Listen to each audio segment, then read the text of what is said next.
Bonjour Sophie Binet. Bonjour. Et merci d'être avec nous ce matin sur France Info. On va parler salaire, on va parler pouvoir d'achat avec évidemment au cœur de l'actualité ces annonces hier du gouvernement sur les carburants. Nouvelles annonces, 710 millions d'euros mis sur la table. Je vous propose pour commencer d'écouter le Premier ministre Sébastien Lecornu qui a posé la philosophie de ces nouvelles mesures. On ne va pas changer de stratégie. C'est un choix que nous faisons. Qui est de garder un ciblage important sur celles et ceux qui travaillent, celles et ceux qui tiennent l'activité du pays, et d'ailleurs celles et ceux qui ne travaillent pas en profitent. Voilà, ciblage prioritaire, ciblage important, pardonnez-moi, les travailleurs prioritaires. Est-ce que, à vos yeux, ce qui a été avancé est à la hauteur ? Non, pas du tout. C'est un hors-sujet complet. Il n'y a rien pour augmenter les salaires, il n'y a rien pour bloquer les profits. Le résultat, c'est qu'on est en train de vivre un déclassement généralisé avec de plus en plus de salariés qui sont des smicards, notamment des femmes qui peuvent passer leur vie au SMIC. La France est en train de devenir un pays de smicards. Sophie Binet, on va parler des salaires après, mais sur le détail, sur le concret des mesures. Il y a le doublement de la prime carburant employeur. Elle passera de 300 à 600 euros par an, sans charge, sans condition. Autre mesure, l'aide au carburant pour les gros rouleurs qui passe de 50 euros à 100 euros. Ça, c'est du concret pour le pouvoir d'achat. Oui, mais le problème, c'est que ça ressemble plus à une usine à gaz qu'autre chose. Je vais vous prendre l'exemple des aides à domicile. Par exemple, le gouvernement annonce enfin des mesures pour les aides à domicile. Elles font partie d'un autre paquet d'aides qui est les aides aux professionnels. Oui. Il y a les pêcheurs, il y a les agriculteurs, il y a les aides à domicile désormais. Les aides à domicile. Et donc, qu'est-ce qu'il y a dedans ? Une augmentation de 20 centimes de l'indemnité kilométrique. Le diesel, il a augmenté de plus de 50 centimes depuis le début de la crise. Donc ça couvre même pas l'augmentation de l'essence. Et en plus, cette indemnité kilométrique, elle est valable seulement pour leur déplacement entre deux patients, mais pas pour le domicile-travail. Deuxième chose pour les aides à domicile, le gouvernement nous annonce à grand tambour et trompette un dispositif de leasing social pour leur permettre de s'acheter un petit véhicule électrique. C'est bien, 5 500 euros par exemple pour les taxis qui sont aussi concernés par ces aides. Là, en l'occurrence, pour les aides à domicile, ce serait 15 000 voitures pour 600 000 aides à domicile. Et est-ce qu'on croit vraiment que des travailleuses qui ont 700 euros par mois seront éligibles au dispositif ? Donc on voit qu'on est complètement à côté de la plaque. Pour les aides à domicile, la première chose à faire, c'est que 700 euros par mois parce que c'est le salaire moyen d'une aide à domicile. Mais oui, qui sont bien souvent à temps partiel. Exactement, à temps partiel, mais pas en réel, puisqu'elles ont des amplitudes horaires énormes, puisque très souvent leurs temps de trajet ne sont pas pris en compte. C'est ça qui est grave. Sur les aides à domicile, la première chose que doit faire le gouvernement, c'est valider l'accord qui a été signé par les syndicats il y a 6 mois d'augmentation des salaires, que le gouvernement refuse d'agréer et de valider. Les aides à domicile ont une convention collective avec des minima inférieurs au SMIC et sont payés au lance-pierre. C'est une honte, c'est un métier indispensable pour le pays. Honnêtement, Sophie Binet, quand on voit ces aides, c'est quand même 710 millions d'euros, c'est pas rien non plus. Ça fait 1,2 milliard si on prend l'ensemble de ce qui a été annoncé. Là encore, ça n'est pas rien. Est-ce qu'aujourd'hui, on peut se permettre, alors j'entends les aspects structurels, vous dites l'augmentation des salaires, etc., on va y revenir, mais sur les aides d'urgence, est-ce qu'on peut se permettre de mettre 5, 10, 15 milliards d'euros sur la table. En fait, nous, on ne demande pas d'aide. On demande une mesure toute simple, le blocage des prix des carburants. C'est ce qui a été mis en place pendant la guerre du Golfe en 1990. Il n'y a pas eu de problème de pénurie et ça a protégé le pouvoir d'achat. C'est ce qu'ont fait certains pays comme la Croatie notamment et la Hongrie, par exemple. Alors comment, pardonnez-moi, on va essayer de comprendre. Comment on fait ? Eh bien, tout simplement, on bloque les prix au niveau avant crise. On bloque. Mais on les bloque auprès de qui les prix ? Eh bien, à 2 niveaux. On les bloque au niveau de la grande distribution parce qu'on a vu qu'il y avait des marges indues au niveau de la grande distribution. Il y a un document de Bercy qui avait fuité ces dernières semaines. La grande distribution dit on fait quelques centimes d'euros de marge sur les carburants. Ouais. Je spécifie. Et surtout, on les bloque à la source auprès des pétroliers. Les profits des pétroliers n'ont jamais été aussi élevés. Mais comment vous faites, pardonnez-moi, pour bloquer les prix de gros, de Shell, de grands pétroliers internationaux? Il faut qu'il y ait un prix maximum de vente des pétroliers à la grande distribution. Mais ça peut se faire, y compris sur les marchés internationaux qui ne dépendent pas de nous et qui, en vérité, se fichent peut-être un peu de la vie de la France. L'enjeu, c'est la France. C'est pour l'approvisionnement des distributeurs en France. Oui, mais la France c'est tout à fait possible. Un marché mondial et si on bloque les prix, on s'expose à ce que les pétroliers aillent vendre leur pétrole ailleurs, à des risques de pénurie chez nous. C'est effectivement l'argument du gouvernement pour ne pas le faire. Donc, comme je viens de le dire, ça a eu lieu, le blocage des prix a été mis en place pendant la guerre du Golfe. Mais il y a d'autres exemples qui ont entraîné des pénuries, des marchés parallèles, etc. Il n'y a pas eu de pénurie. Et ensuite, les pétroliers, on les connaît, notamment le premier groupe pétrolier, c'est un groupe français qui s'appelle Total, sur lequel le gouvernement a quand même quelques possibilités d'action. Ce groupe a réalisé des profits records pour l'année 2026, sachant que ses profits 2025 étaient déjà records, 13 milliards d'euros en 2025, et en 2026, ces profits ont augmenté de 50%. Mais c'est quand même honteux, alors qu'aujourd'hui, l'explosion du prix de l'énergie, ça asphyxie notre économie et les travailleurs et les travailleuses. Total doit pouvoir vendre son pétrole à perte, en dessous du cours qui est le cours mondial actuel, et doit privilégier le marché français. Il doit le vendre à prix coûtant. Aujourd'hui, il ne le vend pas à prix coûtant. Le baril de pétrole est à 110 dollars. Oui, d'accord. Sauf que, en fait, Total, il ne vous a pas échappé que les prix à la pompe ont augmenté au lendemain de l'agression américaine et israélienne sur l'Iran, alors que les prix n'avaient pas encore augmenté d'achat du pétrole, et surtout que Total a 3 à 6 mois de réserve. Donc l'augmentation, elle a été répercutée immédiatement, avec en plus une stratégie de spéculation de Total, ça a été documenté, qui a acheté une bonne partie des stocks mondiaux pour pouvoir... Ce qui lui a permis de maintenir des prix bas aussi, c'est ce que dit Total. Non. En tout cas, de faire cette ristourne. Voilà, non mais là, c'est quand même Total qui se moque du monde, puisque effectivement, ils ont cet affichage avec eux des prix à la pompe qui sont un peu plus faibles. Avec une opération, par exemple, comme ce week-end de Pentecôte renouvelée, avec des prix à 1,99 € le litre. C'est une opération Non, mais c'est une opération aussi qui est problématique, parce que c'est une opération commerciale qui va asphyxier toutes les petites stations-service qui, elles, sont obligées de s'approvisionner très cher chez Total et qui ne peuvent pas bloquer leurs prix. Ils ne font jamais rien. Pardonnez-moi, là-dessus, j'allais dire, il n'y a jamais rien qui va, mais pardonnez-moi, là-dessus, c'est quand même, quand on voit les files d'attente devant les stations Total. Bien sûr, mais on n'a pas le choix. Donc évidemment, chacune et chacun va là où c'est le moins cher, donc c'est normal. Mais eux, il ne faut pas être dupes, c'est une opération commerciale qui leur permet de faire la culbute et qui va asphyxier tous les petits distributeurs indépendants. C'est eux qui maîtrisent le prix d'amont. Donc eux, ils vendent très cher leur pétrole aux distributeurs, et eux, ils peuvent se permettre de bloquer leur prix tout en faisant des marges très confortables. Donc là, la situation économique, elle est parfaite pour Total, et la preuve, ces profits n'ont jamais été aussi élevés. Il faut que le gouvernement arrête de défendre Total et aille taxer les profits à la source. Cette taxe sur les bénéfices exceptionnels, Total a prévenu via la voix de son PDG, si une taxe comme celle-ci venait à être adoptée, il mettrait fin aux opérations promotionnelles. Vous considérez que c'est du chantage de la part de Patrick Pouyanné ? Exactement, c'est quand même une honte que les grands patrons se permettent de faire du chantage de la sorte. Mais de quoi parle-t-on d'une entreprise ? En même temps, vous dénoncez cette opération, donc ils peuvent l'arrêter.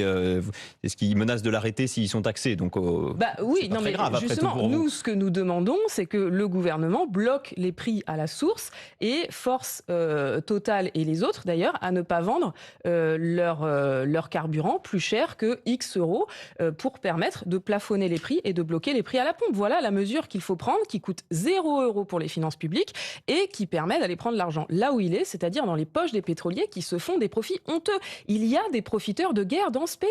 Ces profiteurs de guerre, aujourd'hui, c'est Total. Même si, pardonnez-moi, je répète aussi un des arguments aussi qui est avancé par Total, c'est que ces profits ne sont pas réalisés pour beaucoup en France, mais sur des activités à l'étranger. Oui, sauf que les activités à l'étranger de Total les réussit aussi grâce à l'État français. Quand le président de la République part à l'étranger, qui est-ce qu'il a dans son jet ?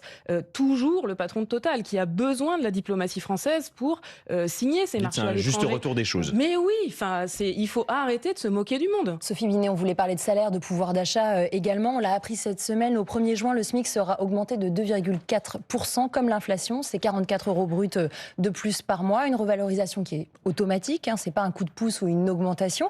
Mais est-ce que vous pensez qu'il fallait faire plus et justement donner un coup de pouce supplémentaire en plus de l'inflation ? Oui, bien sûr, c'est totalement insuffisant. Ça fait 13 ans qu'il n'y a pas eu de coup de pouce au SMIC. Le SMIC est trop faible. Il y a des millions de travailleurs et travailleuses qui sont obligés de choisir entre remplir leur frigo et faire leur plein d'essence, notamment les femmes qui sont majoritaires parmi les smicards, et les femmes qui, en plus, sont concentrées sur des emplois à temps partiel et donc qui, bien souvent, ont moins que le SMIC mensuel à la fin du mois. Mais eux, ils bénéficient quand même de cette augmentation automatique, contrairement aux autres salaires. Marie-Lise Léon de la CFDT appelle à rouvrir les négociations salariales d'urgence. Est-ce que vous vous joignez à cet appel ? Mais bien sûr, il faut ouvrir les négociations partout, dans toutes les entreprises, dans toutes les branches. Et ce qui est scandaleux, c'est qu'aujourd'hui, le patronat refuse de négocier. Il y a au 1er juin, il va y avoir 80% des branches professionnelles avec des minima inférieurs au SMIC. Ça veut dire des métiers dans lesquels on est au SMIC à vie. Le gouvernement, depuis 3 ans, s'était engagé à sanctionner les branches qui ont des minima inférieurs au SMIC. C'est interdit par la loi, hein. Le décret de sanction n'est toujours pas Il sorti. faut dire que le SMIC a augmenté aussi depuis. Et donc à chaque fois, ça nécessite des négociations. Oui. Donc ça peut prendre un peu de temps potentiellement. Oui, sauf que là, les négociations sont très très longues, hein. Par exemple, au 1er janvier, le SMIC a augmenté d'un peu plus de 1%. Au 1er avril, on avait fait les comptes, il y avait un tiers des branches professionnelles qui avaient encore des minima inférieurs au SMIC. Pardonnez-moi, je parle sous votre contrôle, mais il me semble que le nombre de branches qui étaient inférieur au SMIC, dont le salaire minimal était inférieur au SMIC, avait plutôt eu tendance à baisser ces dernières années. Non, ça a réaugmenté justement. On avait sorti notre classement en avril puisqu'on était à un tiers des branches avec des minima inférieurs au SMIC. Nous faisons une proposition toute simple pour éviter ça, c'est d'indexer l'ensemble des salaires sur les prix et sur le SMIC, de faire en sorte que quand le SMIC augmente, tous les autres salaires suivent et augmentent en même temps. C'est ce qui existe en Belgique et au Luxembourg, par exemple, et ce qui fait qu'en Belgique et au Luxembourg, le pouvoir d'achat est protégé, les qualifications sont protégées, et c'est ce qui existait en France jusque dans les années 80. Ça fonctionnait très bien, et justement, ça nous a protégés du choc pétrolier dans les années 70. Il faut mettre en place ce dispositif très simple pour empêcher ce déclassement massif qu'on est en train de vivre. Sophie Binet, on l'entend quand vous parlez des travailleuses, des travailleurs, vous parlez souvent des travailleuses, des femmes. La question de la transparence salariale, c'est une question du moment, car la France doit adopter une directive européenne qui prévoit que les employeurs communiquent de façon transparente sur les écarts salariaux entre les hommes et les femmes au sein d'une même entreprise. La France avait jusqu'au mois de juin pour se mettre en conformité, pour transposer cette directive dans le droit français. On n'a toujours aucune nouvelle. Pourquoi ? Ça, il faut le demander au gouvernement. Et moi, ce que je peux vous dire, c'est que c'est une honte. J'imagine que vous posez la question lorsque vous rencontrez le ministre du Travail, notamment.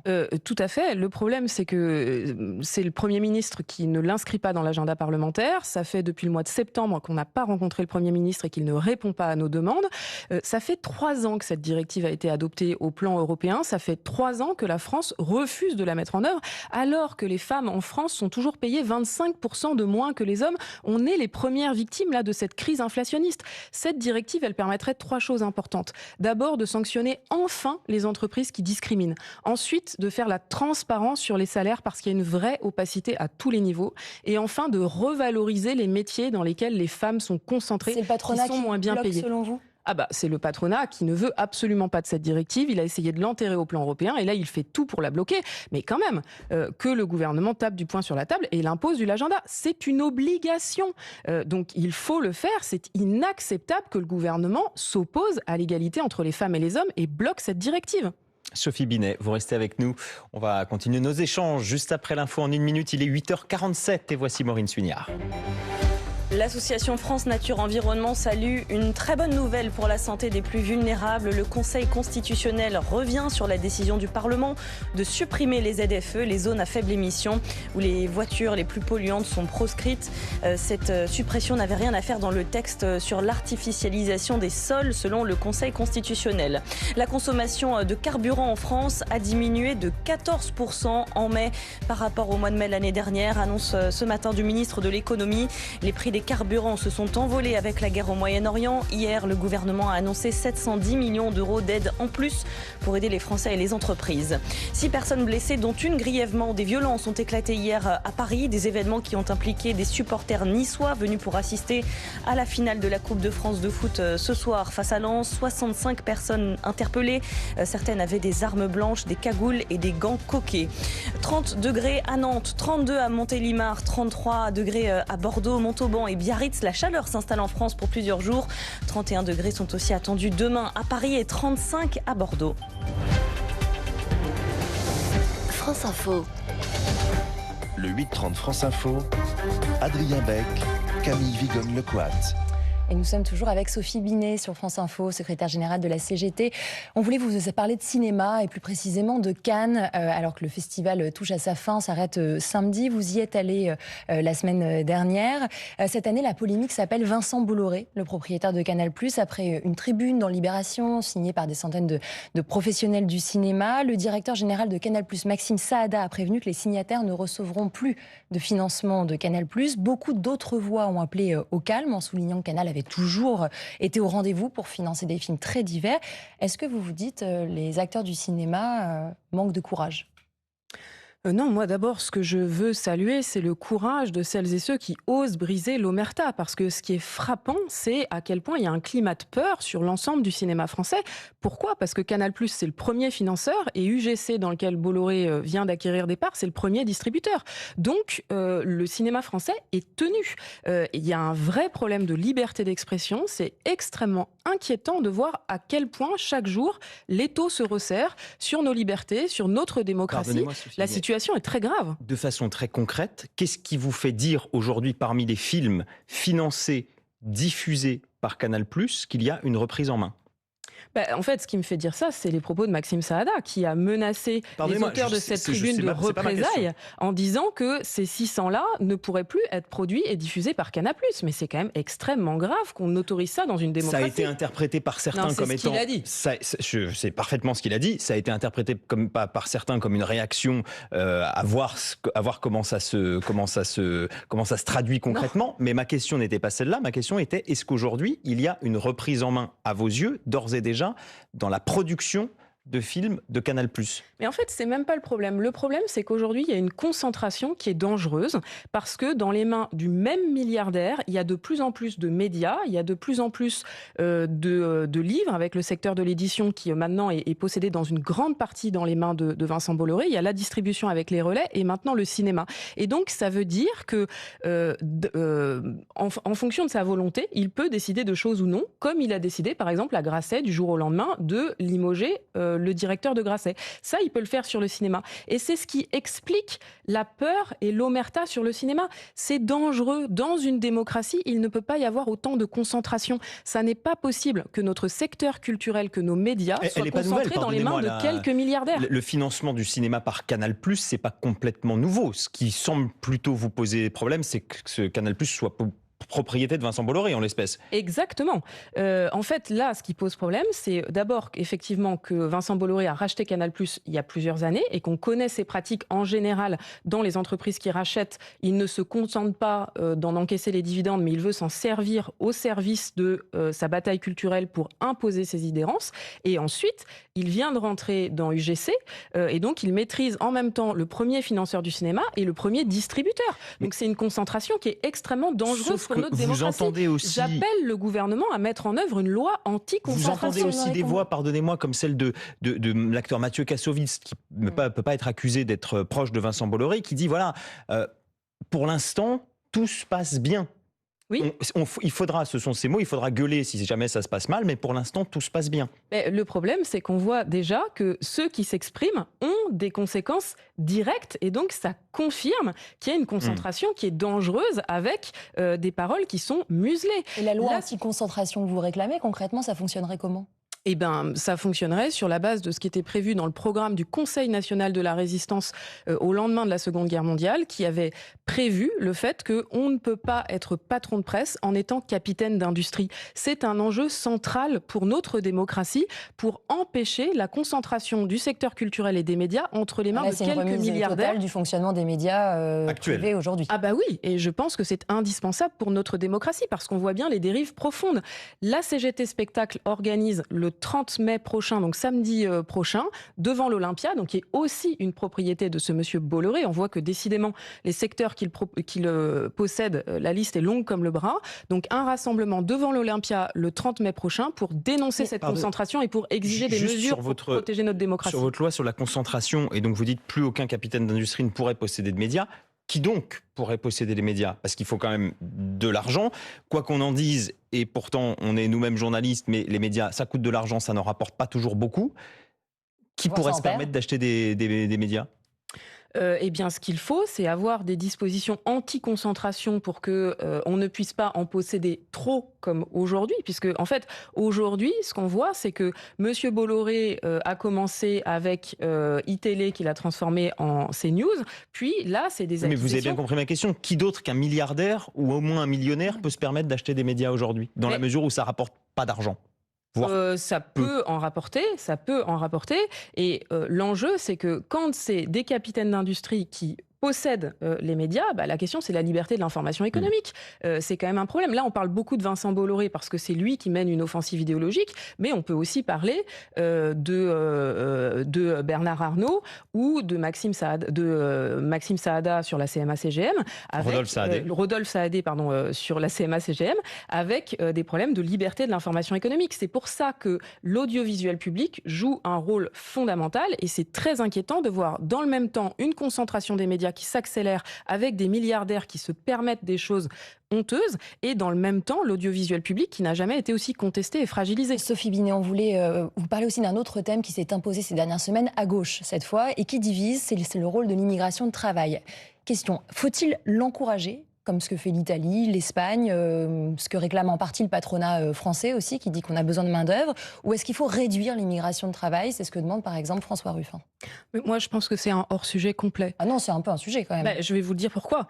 Le sujet, c'est qu'en France, aujourd'hui, il y a 5 millions de travailleurs et de travailleuses étrangers. Et ces 5 millions de travailleurs et de travailleuses étrangers, ils n'ont jamais été aussi précarisés qu'aujourd'hui.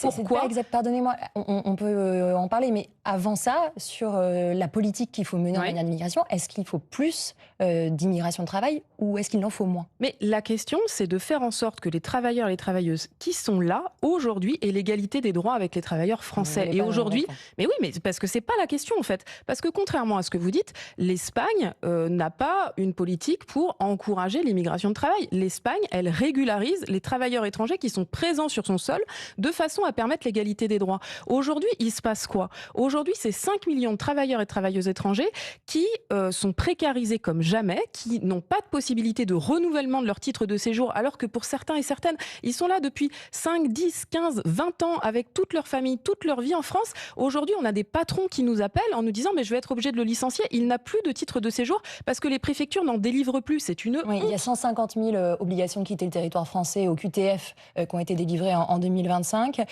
Et pour beaucoup, ça concerne des étrangers effectivement qui travaillent, qui sont parfois en CDI ici, qui n'ont commis pour la grande majorité d'entre eux aucun autre délit que leur présence irrégulière. Vous trouvez que c'est ça l'aberration Ce que je trouve, c'est que aujourd'hui, on désintègre des millions de personnes qui sont intégrées en France, qui bossent en France, dont la France a besoin. Et ce faisant, on favorise des réseaux de traite. On vient de fêter une grande victoire il y a quelques jours. Les coiffeuses du boulevard de Strasbourg à Paris, qui au bout de 2 mois de grève ont enfin réussi à être régularisées. Qu'est-ce qui se passait dans ce salon de coiffure? Le patron leur demandait 150 € par mois pour avoir droit à leur fiche de paye. Voilà la situation dans laquelle on met des travailleurs étrangers qui aujourd'hui n'ont pas de droit parce que Monsieur Retailleau a supprimé les régularisations par le travail.